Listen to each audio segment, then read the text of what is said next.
That's right. Good afternoon and welcome to the Recreational Culture and Youth Commission scheduled Thursday, November 20th, 2025 at 6 p.m. The meeting will come to order at 6:06. Tonight's invocation will be led by Recreation Director Armando and the Pledge of Allegiance by Commissioner Ainsley Prasad.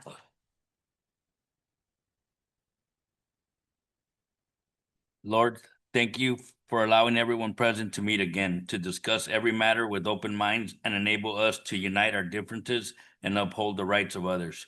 May our decisions bring thoughtfulness and blessings for the future and the betterment of this community. Amen. Amen.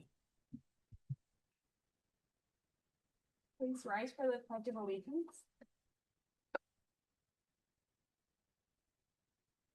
Put your right hand over your heart. Ready, begin. The pledge of allegiance to To the flag of the United States of America and to the republic for which it stands, one nation, under God, indivisible, and with justice for all. Thanks.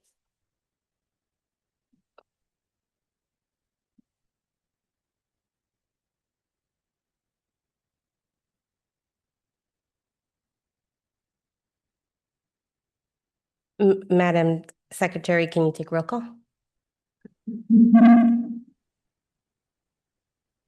Commissioner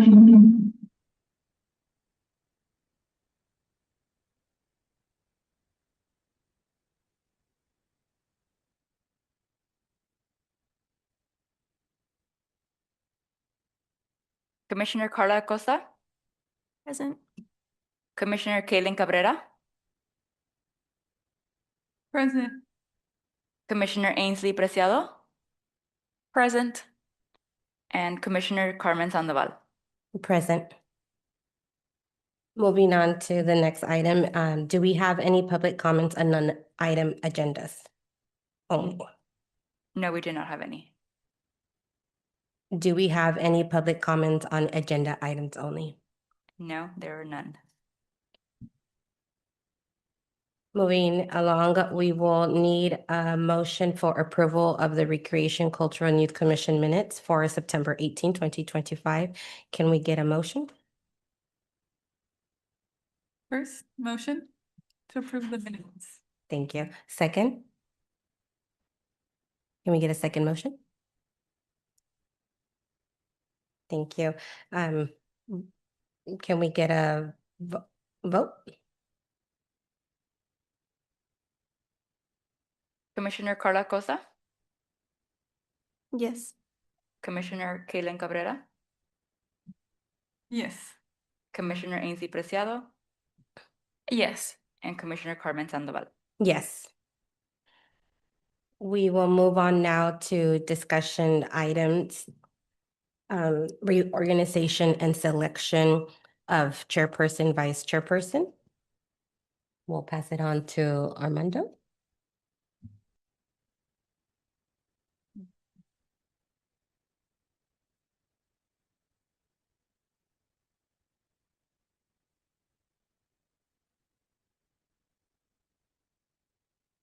Thank you, Commissioner. I will now open the floor for nominations for the chairperson position, and then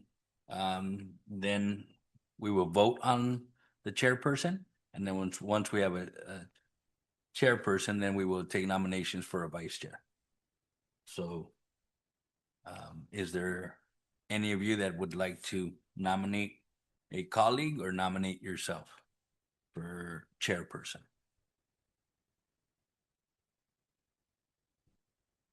I would like to nominate Carmen. Carmen Sandoval. Thank you. Is there another nomination? I would also like to nominate Carmen for chairperson.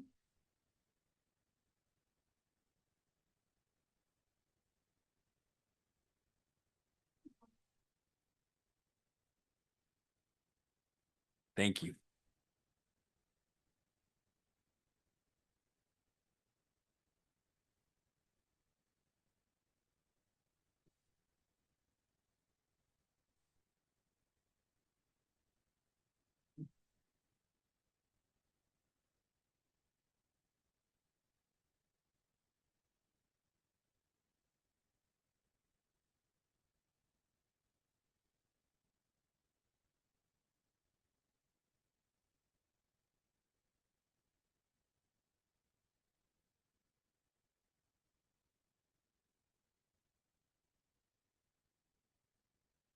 Since we have no additional nominations, may I have a second to close the nominations?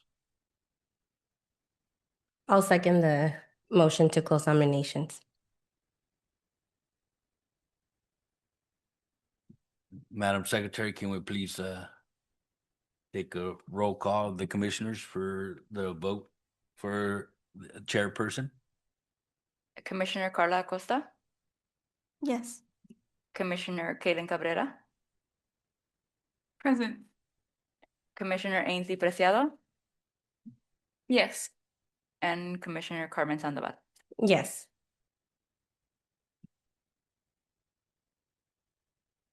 Congratulations, Chairperson Carmen Sandoval.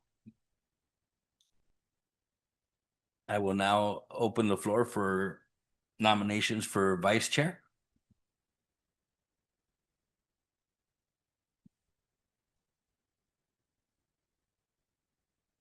I would like to nominate Ainsley Preciado. I would like to as well nominate Ainsley Preciado too for vice chair.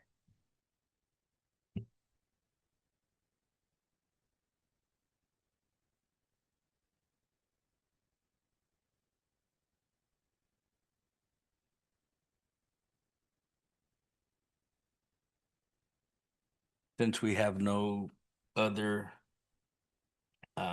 nominations for vice chair, I would like to close the nominations, and I would like a motion for us to vote for vice chair.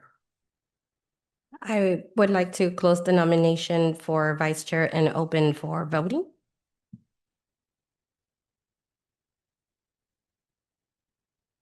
Madam Secretary, can we please have a roll for the votes of vice chair?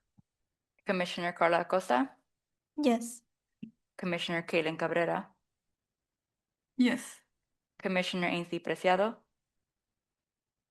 Yes. and Commissioner Carmen Sandoval. Yes.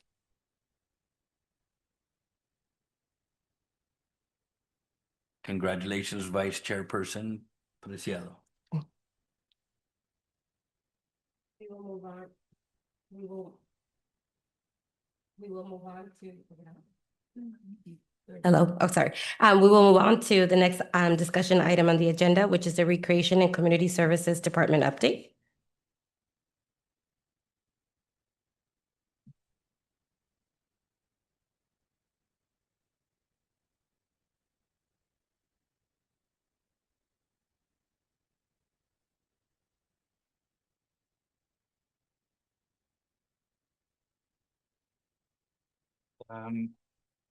Our Recreation and Community Services Department just concluded youth volleyball. We had approximately 100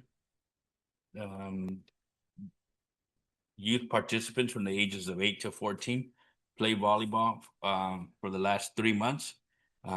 This program concluded on Monday. We had the award ceremony at John Anson Ford Park Gym. Again, there was about 96 to be exact number of participants. We are currently halfway through the small fry basketball season. And small fry basketball is for boys and girls ages 4 to 7. And those games take place on Tuesdays, Thursdays, and Saturday mornings, also at John Anson Ford Park. We are also currently taking registration for youth basketball, and that's for boys and girls ages 8 to 14. The last day to register will be Thursday, December 11th. And again, 14-year-olds would need to be in the 8th grade.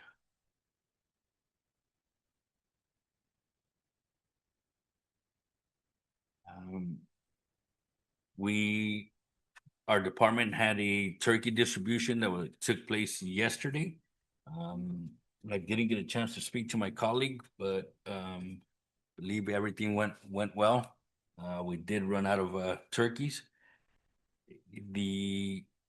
I'm pretty sure everybody wants to know about the aquatics facility. It's been open for a month. The official grand opening was October 14th. Thank you to those of you that were able to join us. And I have a brief update on the programs that are currently being offered over at the Neo Aquatics facility. There's lap swim, rec swim, there's aqua aerobics, senior aerobics.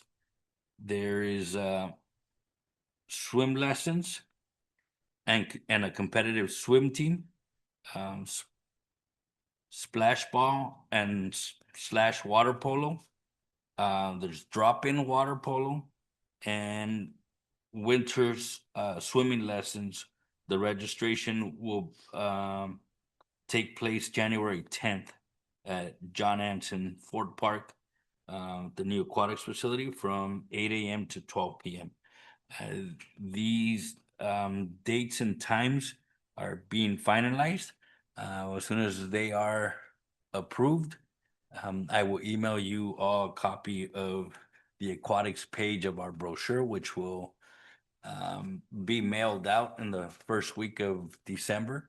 The brochure covers the next quarter, which is December, January, and February. So probably like the first week of January at the latest, it should go out.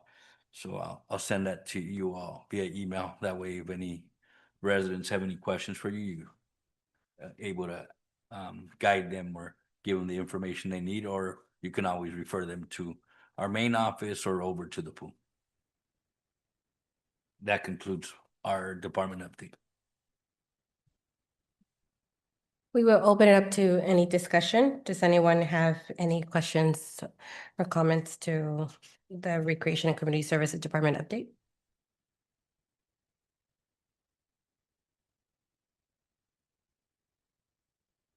Hearing none, we will go ahead and close discussion item 8.2, and we will move forward to commissioner comments. The first one is for myself. It's regarding, since we just talked about it, that's why I didn't put any comments.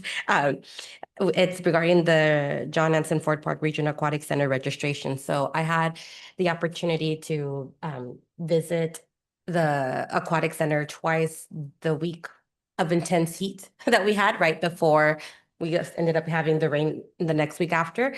It was really wonderful. I think it's still getting word of mouth. So it's not as busy, at least when I went, because it was recreation time when I went versus registration. So for those families that aren't in the recreations swim lessons, they just show up and they enjoy the facility. You know, we have the gym, we have the kids splash area, then the lap swim. So there's a lot of wonderful resources available for them. But something I wanted to talk about and I put down there is registration. So because it's still fairly new, and I remember at one of the council meetings, they said they're working on some plans that they have in mind, is just the registration seemed pretty lengthy and kind of time consuming. And especially for a family that has multiple children, you have to fill out a form for every single child. And then they have to get inputted on the computer. So I was trying to see if I know there's probably things in the works that we might not be aware that the department might be thinking about, but I was thinking some way to streamline registration where families can scan a QR code for now while everything is being decided the best practices, because it's not a lengthy form. It's just information you have to do, and it's not a family form. It's an individual form.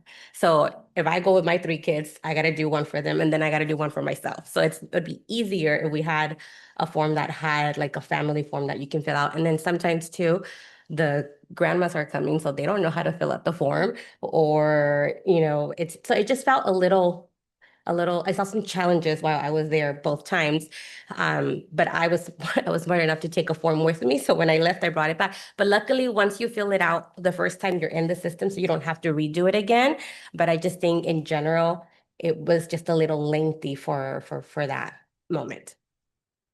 Yes, I had an opportunity to speak to our aquatics coordinator, and I discussed your concerns with him, and I have a response. So per our risk management, every participant has to have a waiver form.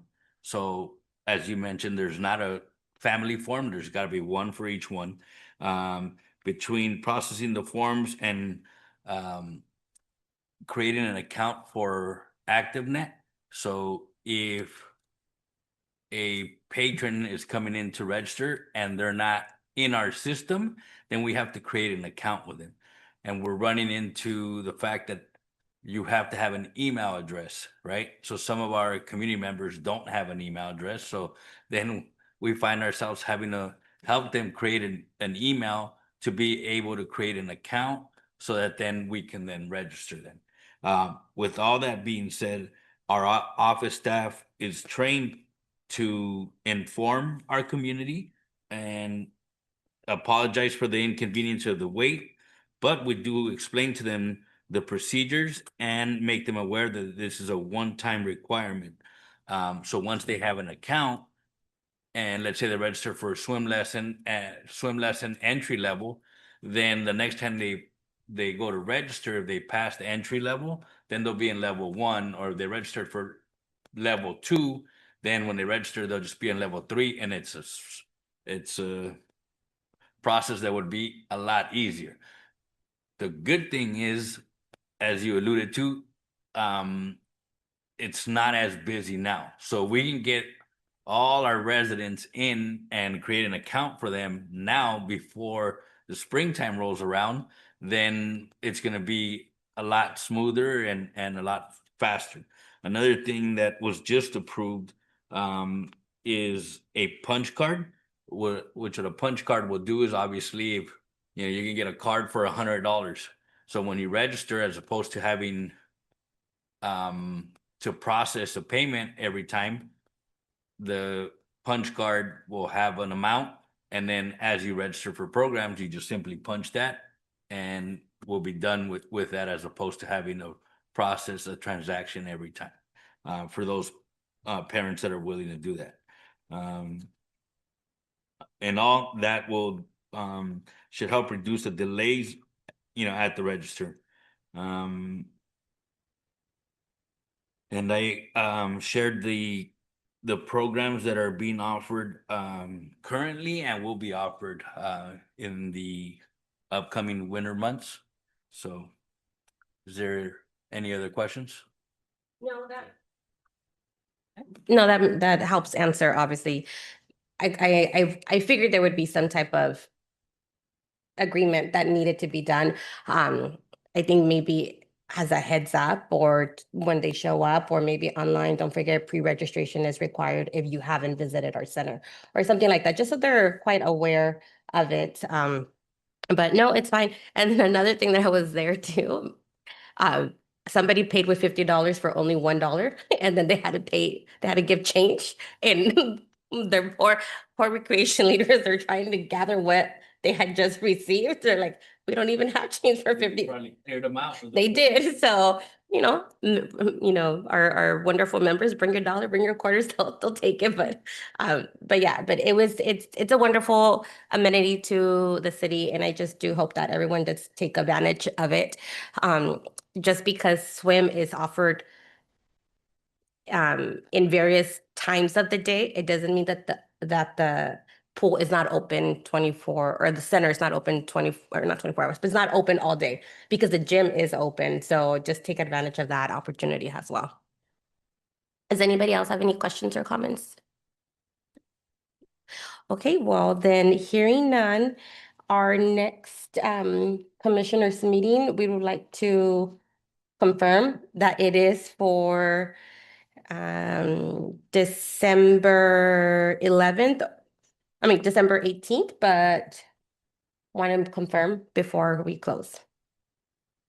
Yes, that's when our next scheduled meeting will be. The plan is to have our RCY commission join the staff and go out and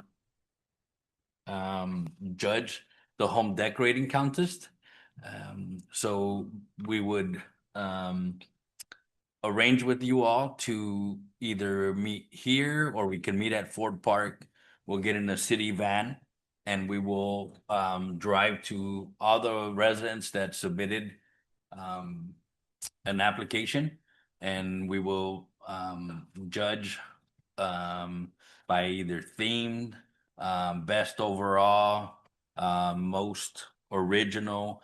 I believe last year we probably had I want to say it was like around 10 families that entered. We're hoping we get more this year, right? But we would drive to every one of them, spend a few minutes there, so that you're able to make notes, and then we'll come back and do our tally sheets and have the winners. Then I believe the next business day, our staff goes online and announces the winners.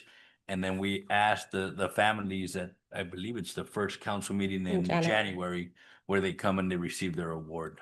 Wonderful. Or their recognition, because last year we did lawn signs. So we deliver the lawn signs shortly thereafter so that they can display that they're Mhm. the winners throughout the holidays, but then they get their recognition at the January council meeting. So if you could all please note that on your calendar. It'll be Thursday, December 18th at 6 p.m. Okay. And might be able to bribe you with some champurrado and churros from Awesome. Ceros. Awesome. Okay, so our next commissioner meeting will be Thursday, December 18 at 6 p.m. If they're after that, then we will return then. We will adjourn the meeting at 6:28. Thank you.